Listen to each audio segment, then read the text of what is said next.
চঞ্চলা দেবী ভীষণ পরিমাণে চঞ্চল প্রকৃতির মহিলা ছিল। তার মন যেন এক জায়গায় স্থির থাকতেই চায় না। এখন আবার বুড়ো বয়সে তার কচি হওয়ার ইচ্ছা হয়, কারণ তার মেয়ে লীলা এবং একমাত্র বৌমা দীপশিখা অনেক মডার্ন। তারা সবসময় জিন্স, টপ, স্কার্ট ইত্যাদি মডার্ন জামা কাপড় পরে ঘুরে বেড়ায়। একদিন তারা ননদ বৌদি দুজনে শপিং করতে যায়। এমন সময় তারা চঞ্চলা দেবীর জন্য তার পছন্দের লাল, নীল, হলুদ, সবুজ, বেগুনি এবং বিভিন্ন রং বেরঙের শাড়ি কিনে নিয়ে চলে আসে। বাহ, খুব ভালো, তোরা নিজেদের জন্য ভালো ভালো ওয়েস্টার্ন জামা কাপড় কিনে নিয়ে এসেছিস আর আমার জন্য শুধুমাত্র শাড়ি নিয়ে এসেছিস। মানে তোরা সবসময় আমাকে এরকম গেও ভূত সাজিয়ে রাখতে চাস? না না মা, সেরকম কোনো ব্যাপার নয়। আসলে আপনি তো সবসময় শাড়ি পরেন আর আপনাকে শাড়ি পরলে খুব আভিজাত্য লাগে, তাই আপনার জন্য সুন্দর সুন্দর কালারিং শাড়ি নিয়ে এসেছি। কিন্তু আমি যে আর শাড়ি পরবো না, আমি এখন শাড়ি পরা বয়কট করেছি। আমি তোমাদের মতো দামি দামি ওয়ান পিস, জিন্স টপ এসব জামা কাপড় পরবো। আমার তো খুব একটা বয়স হয়নি, তাই আমাকে একদম তোমরা বুড়ি বানানোর চেষ্টা করবে না। চঞ্চলা দেবীর কথা শুনি তার মেয়ে এবং বৌমা দুজনে মিটি মিটি হাসতে থাকে। কিন্তু এমন সময় চঞ্চলা দেবী তাদের কাছ থেকে সমস্ত ওয়েস্টার্ন জামা কাপড় কেড়ে নেয় আর সে নিজের ঘরে গিয়ে ওয়েস্টার্ন জামা কাপড় পরে। আয়নায় দেখার পর তার নিজেকে খুবই ভালো লাগে। মনে হয় তার যেন 30 বছর বয়স কমে গেছে। এমন সুন্দর জামা কাপড় পরার পর সে নিজে সেলফি তুলে সোশ্যাল মিডিয়ায় আপলোড করে দেয়। 5 মিনিট হলো না, নিজের নতুন ডিপি আপলোড করলাম আর এখন থেকেই 200টা লাইক পড়ে গেল, তার সাথে 100টা কমেন্ট। ওয়াও, তার মানে আমাকে দেখতে বেশ ভালোই লাগছে। এমনকি চঞ্চলা দেবীর ফটোতে একজন ভদ্রলোক কমেন্ট করে। সেই ভদ্রলোকের নাম ছিল সূর্যমুখী। তার প্রোফাইলেও একটা সূর্যমুখী ফুলের ফটো দেওয়া থাকে। সেই ব্যক্তি চঞ্চলা দেবীর ফটোতে কমেন্ট হিসেবে লেখে, hello beautiful, you are my sunshine, you are so pretty. দেখে মনে হচ্ছে তোমার 20 বছর বয়স। আমি তোমার সাথে বন্ধুত্ব করতে চাই আর কথাও বলতে চাই। তুমি কি রাজি আছো? সূর্যমুখী বাবুর এরকম কমেন্ট পড়ে চঞ্চলা দেবী নিজেকে আর ঠিক রাখতে পারে না। তার মন সূর্যমুখী ফুলের মতো সূর্যের দিকে ছুটে যায়। সে তার সাথে কথা বলতে তখনই রাজি হয়ে যায়। কিন্তু দুঃখের বিষয়, সে সূর্যমুখী বাবুর মুখ দেখতে পায় না। কিন্তু তবুও তারা একে অপরকে মেসেজ করতে শুরু করে। আমিও আপনার সাথে কথা বলতে চাই, কিন্তু আপনার তো ফটো দেখতে পারছি না। তাহলে আমি কি করে বুঝবো আপনাকে কেমন দেখতে? আমাকে যেমনই দেখতে হোক না কেন, তাতে আমাদের প্রেমে কোনো বাধা আসবে না। আমি তো জানতাম মানুষ দেখাই নয়, কথাই প্রেমে পড়ে। তাই আমি চাই আমাদের মধ্যে প্রেমটা বেশ জমে উঠুক। তুমি যা চাও আমি তোমাকে সব দেবো, টাকা, পয়সা, বাড়ি, গাড়ি, নিজের সময়। আর আমি জানি তোমার বর তোমাকে সময় দিতে পারে না, তাই আমি তোমার জন্য সবসময় অ্যাভেলেবেল আছি। Thank you so much. আমি ঠিক এরকমই একজন বন্ধু চাইছিলাম, যে আমাকে বুঝবে আর আমাকে সময় দেবে। তার জন্য আমি ডিজিটাল মিডিয়াকে ধন্যবাদ জানাই, কারণ সত্যি আপনার মতো বন্ধু পাওয়া মানে ভাগ্যের ব্যাপার। আচ্ছা, আমরা তাহলে কবে দেখা করছি? সে না হয় পরে দেখা হবে, কিন্তু এখন গল্প করা শুরু হোক। আর এই সময় আমার তোমার আরো কয়েকটা ফটো দেখতে ইচ্ছা করছে। তুমি সুন্দর সুন্দর কয়েকটা জিন্স টপ পরে ফটো আমাকে পাঠিয়ে দাও তো দেখি। এমন কথা শুনে চঞ্চলা দেবী খুবই খুশি হয়। সে বিভিন্ন রকমের ওয়েস্টার্ন জামা কাপড় পরা ফটো সূর্যমুখী বাবুকে পাঠাতে শুরু করে। এমনকি সে এখন নিত্য নতুন রিল বানায় এবং সোশ্যাল মিডিয়াতে আপলোড করতে থাকে। হঠাৎ করে চঞ্চলা দেবীর এরকম ব্যবহার এবং সাজ পোশাকের পরিবর্তন দেখে তার বাড়ির লোকেরাও খুবই অবাক হয়। কিন্তু চঞ্চলা দেবী যে ডিজিটাল অ্যাফেয়ার শুরু করেছে সেটা তার বাড়ির লোকেরা আন্দাজ করতে পারে না। একদিন চঞ্চলা দেবীর পরিবারের লোকেরা একসাথে যখন গল্প করে, মা, আজকে আমার জন্মদিন আর তুমি সকাল থেকে এতটাই নিজের ফোন নিয়ে ব্যস্ত যে আমাকে উইশ পর্যন্ত করলে না। তুমি নিজের মেয়ের জন্মদিন ভুলে গেলে। আই এম ভেরি সরি বেটা, আমার একদম মনে ছিল না। Happy birthday dear. তোর কি গিফট লাগবে বল, আমি এখনই অনলাইনে অর্ডার করে দিচ্ছি। তোমার পরিবর্তন দেখে আমি দিন দিন অবাক হয়ে যাচ্ছি। প্রত্যেক বছর আমার জন্মদিনের দিন তুমি নিজে হাতে পায়েস রান্না করে আমাকে খাওয়াও, আর এখন তুমি অনলাইনে আমার জন্য গিফট অর্ডার করবে? আমি তো ভাবতে পারছি না তুমি এতটা মডার্ন হয়ে গেছো। না ভাবার কি আছে, এখন বিভিন্ন রকমের ভালো ভালো রান্না, পায়েস সবকিছুই তো অনলাইনে পাওয়া যায়। তাই বেকার আর আমি হাতে রান্না করতে চাই না। আর তুই তোর বন্ধুদের সাথে পাবে পার্টি করতে যাবি না? যা গিয়ে এনজয় করে আয়। চঞ্চলা দেবীর এমন কথা শুনে তার ছেলে, বৌমা, মেয়ে, স্বামী একেবারে অবাক হয়ে যায়, কারণ 60 বছরের বয়স্ক মহিলার এরকম পরিবর্তন মেনে নেওয়া যায় না। দেখতে দেখতে এভাবে আরো কয়েকদিন কেটে যায়। একদিন সূর্যমুখী বাবু চঞ্চলা দেবীকে মেসেজ করতে শুরু করে।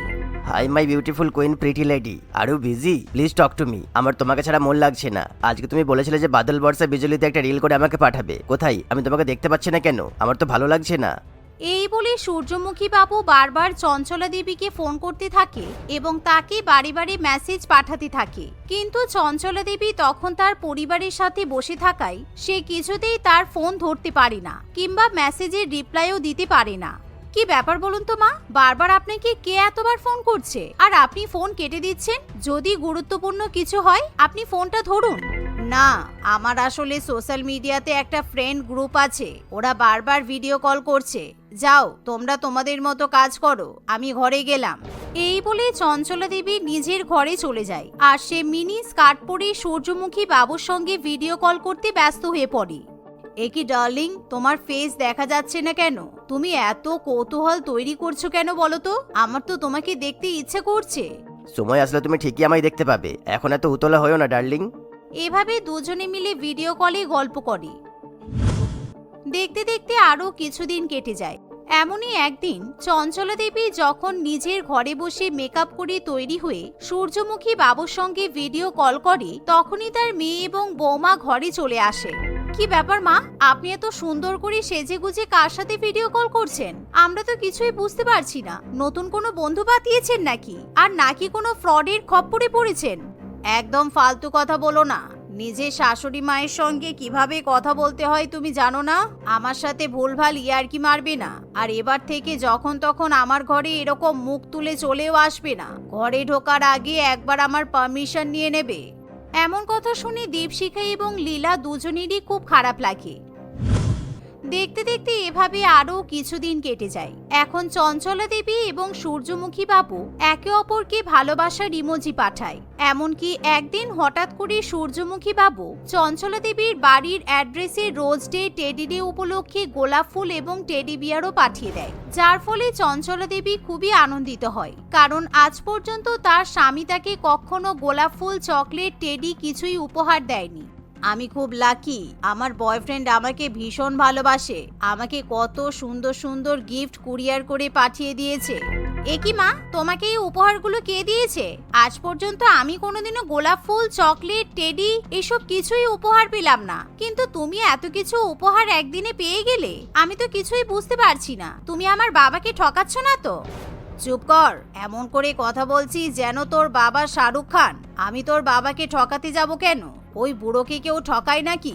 আর আমাকে আমার বন্ধু এই উপহারগুলো দিয়েছে, এই ব্যাপারে একদম নাক গলাবি না। লীলার মনে মাকে নিয়ে সন্দেহ হলেও সে কিছু বলতে পারে না। এমনই একদিন চঞ্চলা দেবী ঘরে বসে সূর্যমুখী বাবুর সঙ্গে ভিডিও কল করে। এমনকি তারা এবার একে অপরের সঙ্গে দেখা করবে বলেও ঠিক করে। কিন্তু দীপশিখা এবং লীলা দুজনেই লুকিয়ে লুকিয়ে তাদের সব কথা শুনে নেয়, যার ফলে তাদের মাথায় একেবারে আকাশ ভেঙে পড়ে। তোমার মায়ের কি কাণ্ড গো! আমি আর তুমি তাহলে ঠিকই ধরেছিলাম, তোমার মা ডিজিটাল বয়ফ্রেন্ড পাঠিয়েছে, মানে ডিজিটাল অ্যাফেয়ার করছে। না হলে এরকম কাণ্ড কখনো হয় না। তোমার মায়ের পরিবর্তন দেখে আমার সন্দেহ হয়েছিল। তুমি ঠিকই বলছো। আর আমার মা বলছো কেন? তোমার শাশুড়ি মাও তো হয়। এখন কি করে মাকে বাঁচানো যায় বলো তো? কারণ এসব ডিজিটাল অ্যাফেয়ার একদমই ভালো নয়, কারণ মা ফেঁসে যেতে পারে। আমার মা তো অনেক ভালো, কিছুই সেরকম বোঝে না। ইস ছি, কি সব সূর্যমুখী বাবুর সঙ্গে প্রেম করছে। আমরা যদি লুকিয়ে লুকিয়ে মাকে ফলো না করতাম তাহলে তো মায়ের এরকম কারছবি ধরতেই পারতাম না। এমন সময় দীপশিখা এবং লীলা দুজনেই খুবই বিপদে পড়ে, কারণ তারা যে করেই হোক চন্দনা দেবীকে ডিজিটাল জগতের ফাঁদের হাত থেকে বাঁচাতে চায়। কারণ তার যথেষ্ট বয়স হয়েছে। তাই দীপশিখা নিজের সোশ্যাল মিডিয়ার নলেজ কাজে লাগিয়ে সূর্যমুখী বাবুর প্রোফাইল খুঁজতে শুরু করে দেয়। প্রোফাইল খুঁজতে খুঁজতে সে এমন এক কাণ্ড দেখে যে তার মাথায় একেবারে হাত পড়ে যায়। কিন্তু তখনই সে চঞ্চলা দেবীকে সেই বিষয়ে কিছুই জানায় না। একদিন চঞ্চলা দেবী খুব সুন্দর করে সেজে গুজে তৈরি হয়, কারণ আজকে সে সূর্যমুখী বাবুর সঙ্গে দেখা করতে যাবে। সে যখন আনন্দে লাফাতে লাফাতে বাড়ি থেকে বেরোবে তখন মা, আজকে আপনি এত সেজেগুজে কোথায় যাচ্ছেন? আমি ভালো করেই জানি, কিন্তু দয়া করে এই নোংরামিটা বন্ধ করুন। আপনি বহুদিন ধরে ডিজিটাল অ্যাফেয়ার করছেন, সেটা কিন্তু আমি বুঝতেই পেরেছিলাম, আর আজকে আমি সেটা ধরেও ফেলেছি। আপনি যে সূর্যমুখী বাবুর সঙ্গে প্রেম করছেন, আপনি জানেন সূর্যমুখী বাবুটা কে? না মানে তুমি কি বলছো? আমি কিছুই বুঝতে পারছি না, তুমি আমাকে ভুল ভাবছো। মানে এমন সময় চঞ্চলা দেবীর পরিবারের লোকেরা সেখানে চলে আসে, আর সে সবার সামনেই ধরা পড়ে যায়। তাকে সবাই খারাপ খারাপ কথা শোনাতে শুরু করে। এমন সময় চঞ্চলা দেবীর চোখে জল চলে আসে, কিন্তু তবুও সে সূর্যমুখী বাবুকে ভুলতে পারে না। সূর্যমুখী বাবু তাকে বারে বারে ফোন করলে সে তখনই তার ফোনটা ধরে। হ্যালো ডার্লিং, আপনি কোথায়? তাড়াতাড়ি আসুন, আমি আপনার জন্য অপেক্ষা করছি।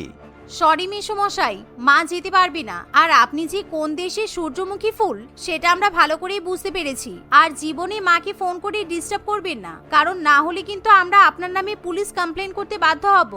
দীপশিখা এই বলে ফোন কেটে দেয়, যার ফলে সূর্যমুখী বাবু খুবই ভয় পেয়ে যায়, কারণ সে আসলে হলো সুজয় বাবু। কিছুদিন আগে চঞ্চলা দেবীর এক বোন প্রিয়তমা তার বাড়িতে 1 কোটি টাকা ধার চাইতে আসে, কারণ তার স্বামী সুজয় বাবু জুয়া খেলে সব টাকা নষ্ট করে দেয়। এমনকি তাদের অট্টালিকা সমান বাড়ি পর্যন্ত মর্গেজে দিয়ে দেয়। সেই বাড়ি ছাড়ানোর জন্য 1 কোটি টাকার প্রয়োজন পড়ে, কিন্তু চঞ্চলা দেবী তার বোন এবং বোনের স্বামী সুজয় বাবুকে সেই টাকা কিছুতেই ধার দিতে চায় না। সেই কারণে তারা দুজনে মিলে চঞ্চলা দেবীকে ফাঁসানোর জন্য এরকম প্ল্যান করে। কিন্তু দীপশিখা বিভিন্ন জায়গা থেকে খোঁজ খবর নিয়ে সূর্যমুখী বাবুর আসল প্রোফাইল বার করে। দীপশিখা যখন আসল ব্যাপারটা জানতে পারে, তখন সে তার পরিবারকেও সবটা জানিয়ে দেয়। দীপশিখার মুখে সমস্ত সত্যি কথা জানার পর চঞ্চলা দেবী ভীষণই ভয় পেয়ে যায়। আমি ভাবতে পারছি না আমার বোন আর বোনের বর আমাকে এত বড় বোকা বানাতে পারে। আমি কিরকম বোকার মতো ওই সূর্যমুখী প্রোফাইলের উপর বিশ্বাস করে ফেললাম।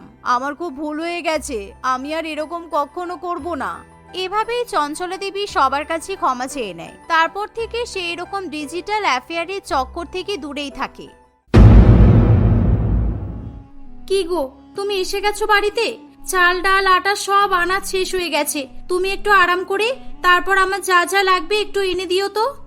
মালা, আমার আজকে শরীরটা ভালো লাগছে না, মাথাটা খুব ধরেছে। তুমি দেখো না, আজকের মতো যদি চালিয়ে নেওয়া যায়, আমি কালকে সকালবেলা সব এনে দেব। আচ্ছা ঠিক আছে, তুমি বসো। মাথা যন্ত্রণার একটা ওষুধ খাও, আমি তোমার জন্য একটু চা করে নিয়ে আসি। দেখবে মাথা যন্ত্রণা ঠিক হয়ে যাবে। রমেশ তার মা সারদা দেবী, স্ত্রী মালা এবং 2 ছেলে মেয়ে পিঙ্কি ও টিঙ্কুর সঙ্গে বাস করত। তাদের একটা ছোট্ট কুঁড়ে ঘর ছিল।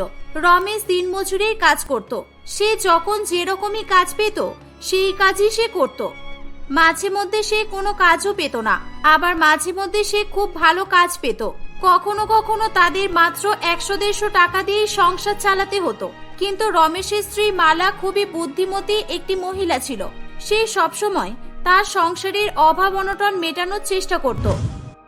মাঝরাতে হঠাৎ করে রমেশের ঘুম ভেঙে যায় এবং সে বাইরে জানালা দিয়ে দেখে যে প্রবল পরিমাণে বৃষ্টি হচ্ছে। কিছুক্ষণের মধ্যে মালারও ঘুম ভেঙে যায়। এ কি গো, হঠাৎ করে এত জোরে বৃষ্টি এলো? হ্যাঁ মালা, মুষলধারে বৃষ্টি পড়ছে, কিন্তু খবরে তো বলেছিল 1 সপ্তাহ পরে বর্ষাকাল শুরু হবে, কিন্তু বৃষ্টি তো অনেক তাড়াতাড়ি এসে গেল গো। দূর, খবরের কথা ছাড়ো তো। উপরওয়ালা যেন কানে কানে এসে বিজ্ঞানীদের বলে গেছে যে কবে বৃষ্টি হবে। বর্ষাকাল পড়ে গেছে, যখন তখন বৃষ্টি তো হতেই পারে। তুমি চিন্তা করো না, সকালের মধ্যে বৃষ্টি থেমে যাবে। চলো শুয়ে পড়ো এবার। হ্যাঁ চলো শুয়ে পড়ি, সকালে তাড়াতাড়ি উঠতেও হবে। এই বলে রমেশ ও মালা দুজনে আবার ঘুমিয়ে পড়ে। পরের দিন সকালবেলা উঠে তারা দেখে যে বৃষ্টি আরো মুষলধারে পড়া শুরু হয়েছে। দেখলে তো, তোমাকে কালকে বললাম যে ঘরের আনাজগুলো নিয়ে এসো, কালকে গেলে না তো। আর এখন বৃষ্টি আরো জোরে পড়ছে। এই প্রবল বৃষ্টিতে কোনো দোকান খুলবে বলে আমার মনে হয় না। ঘরে খুব সামান্য পরিমাণ চাল আটা আছে। হ্যাঁ মালা, তোমার কথা শুনলেই ভালো হতো। ঠিক আছে, তুমি জল খাবার দাও, আমি খেয়ে দেখছি বাইরে গিয়ে দোকান খোলা আছে কিনা। আনাজ না হয় কোনো দোকান থেকে নিয়ে এলাম, কিন্তু আজকে যা বৃষ্টি শুরু হয়েছে, আমি তো কোনো কাজও পাবো না। রমেশ কিছুক্ষণ পর একটা ছাতা নিয়ে বাইরে বেরিয়ে পড়ে। বৃষ্টি হচ্ছে দেখে পিঙ্কি ও টিঙ্কু খুব খুশি হয়। তারা দুজনে ঘরের বাইরে বেরিয়ে ভিজতে শুরু করে। আরে আরে, তোরা আবার বেরিয়ে গেছিস? আমি তোদের বৃষ্টিতে ভিজতে বারণ করেছি তো, তোরা আবার বেরিয়ে গেলি। আয় আয় ঘরে আয়, শিগগিরই ঘরে আয় বলছি। মা দাঁড়াও না, দেখো না কত সুন্দর বৃষ্টি হচ্ছে। কতদিন পর বৃষ্টি এলো, একটু ভিজেই চলে যাব। কত সুন্দর বৃষ্টি এটা, হ্যাঁ?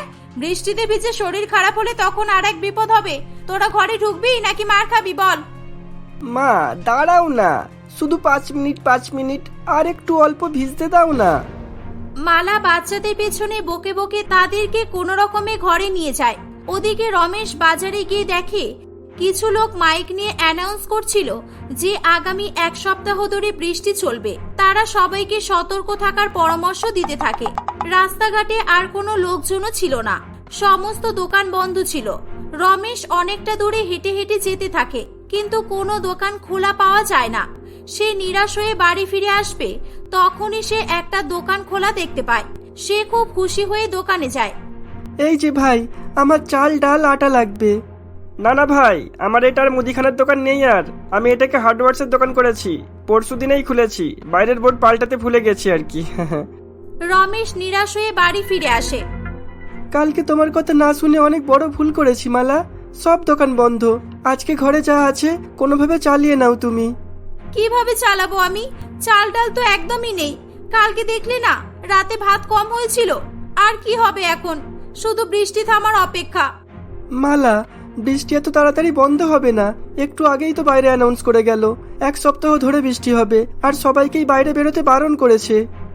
মালা আর কিছু না বলে রান্নাঘরের দিকে চলে যায়।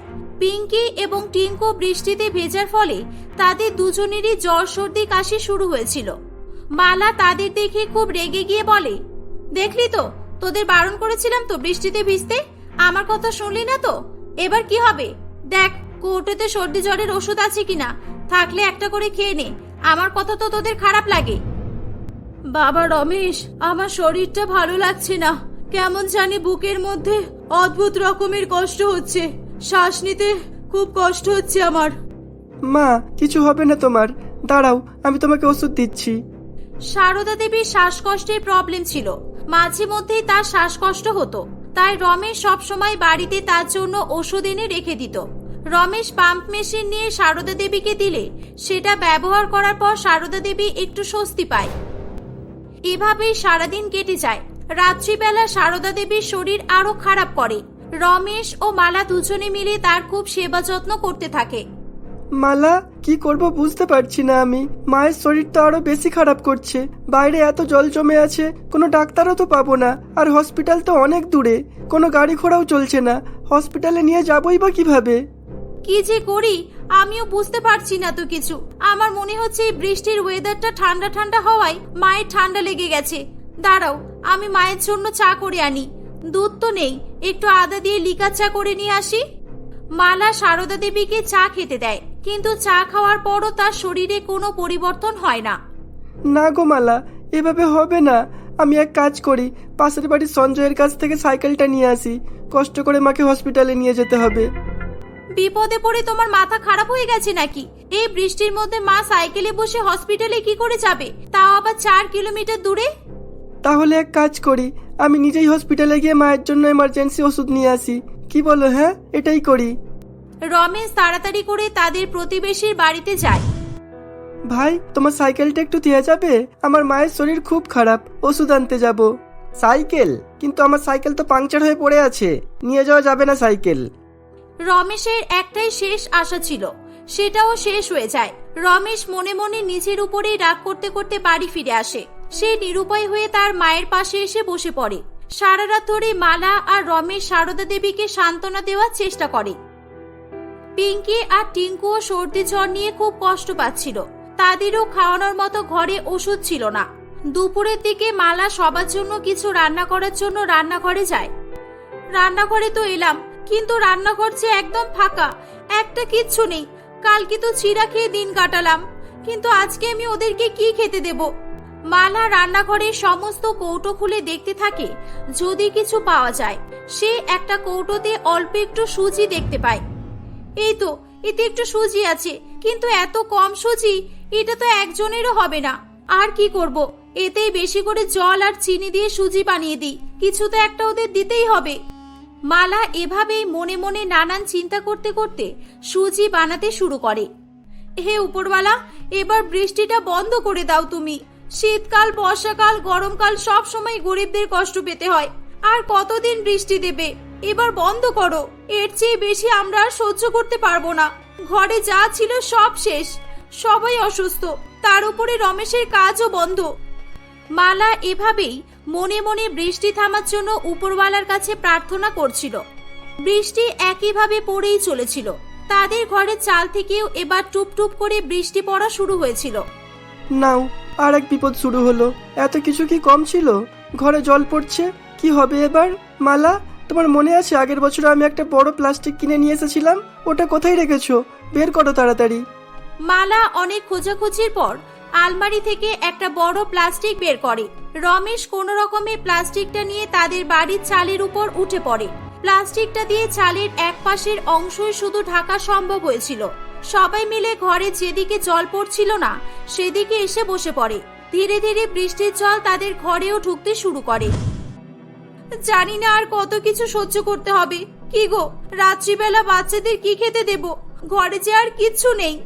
তুমি চিন্তা করো না, আমি বাচ্চাদের বুঝিয়ে কিছু বলে দেব। রাত্রিবেলা পিঙ্কি ও টিঙ্কু খাবার না পেলে, মা আমাদের এখনো খেতে দিল না কেন? আমাদের খিদে পাচ্ছে তো। রমেশ তাদের ভালোবেসে বোঝানোর চেষ্টা করে। পিঙ্কি, টিঙ্কু, ঘরে কোনো খাবার নেই বাবা। তোমার মা লিকার চা বানাবে, চা খেয়ে শুয়ে পড়ো আজকের দিনটা। আমি কালকে সকালবেলায় তোমাদের খাবারের জন্য ব্যবস্থা করব, কেমন? সবাই সেদিনের মতো লিকা চা খেয়ে ঘুমিয়ে পড়ে। পরের দিন সকালবেলা ঘুম থেকে উঠে তারা দেখে যে বৃষ্টি একেবারে বন্ধ হয়ে গেছে আর আকাশে রৌদ্র ঝলমল করছে। এই দেখে তারা সবাই খুব খুশি হয়। মালা, বৃষ্টি থেমে গেছে। দেখো দেখো, উপরওয়ালা আমাদের প্রার্থনা শুনেছে। মালা, শিগগিরই ব্যাগ দাও, আমি আনাজ কিনে নিয়ে আসি। রমেশ ব্যাগ নিয়ে বেরিয়ে পড়ে। পাড়ার ভেতরের রাস্তায় তখনও জল জমেছিল। সে জলের মধ্যে দিয়ে হেঁটে হেঁটে পাকা রাস্তার উপরে আসে। সে বাজারে যাওয়ার জন্য একটা অটোওয়ালার কাছে যায়। এই যে ভাই, সোনপুর বাজার যাবে নাকি? হ্যাঁ যাবো, 100 টাকা লাগবে, 100 টাকা। কি, সোনপুর যাওয়ার ভাড়া তো 10 টাকা, 90 টাকা বেশি। হ্যাঁ হ্যাঁ, চারিদিকে জল জমে আছে, চোখে দেখতে পাচ্ছ না? এই জলের মধ্যে অটোতে উঠলেই 100 টাকা দিতে হবে। রমেশ তার পকেট থেকে টাকা বের করে টাকা গুনতে থাকে। না, আমার কাছে বেশি টাকা নেই। অটো ভাড়া দিয়ে দিলে চালাটাই বা কিনবো কিভাবে? আমি বরং হেঁটেই যাই। রমেশ 4 কিলোমিটার পথ হেঁটে হেঁটে সোনপুর বাজারে পৌঁছায়। সেখান থেকে সে ঘরের জন্য প্রয়োজনীয় আনাজপত্র কিনে নেয়। পিঙ্কি, টিঙ্কু এবং সারদা দেবীর জন্য ওষুধও কেনে। রমেশ মনে মনে খুব স্বস্তি বোধ করছিল। সে খুব খুশি মনে বাড়ি ফিরে আসে। অনেক দেরি হয়ে গেল মালা, এই নাও, রান্না করো তাড়াতাড়ি, খুব খিদে পেয়েছে। বাচ্চাদের আর মাকে খাবার খাইয়ে ওষুধ খাইয়ে দাও। যাক বাবা, উপরওয়ালা এই বৃষ্টিটা অবশেষে বন্ধ করলো। প্রত্যেকবারের মতো এবারও প্রমাণ হয়ে গেল এই বর্ষাকাল বড়লোকদের জন্য আনন্দময় হলেও আমাদের জন্য শুধুই কষ্টদায়ক।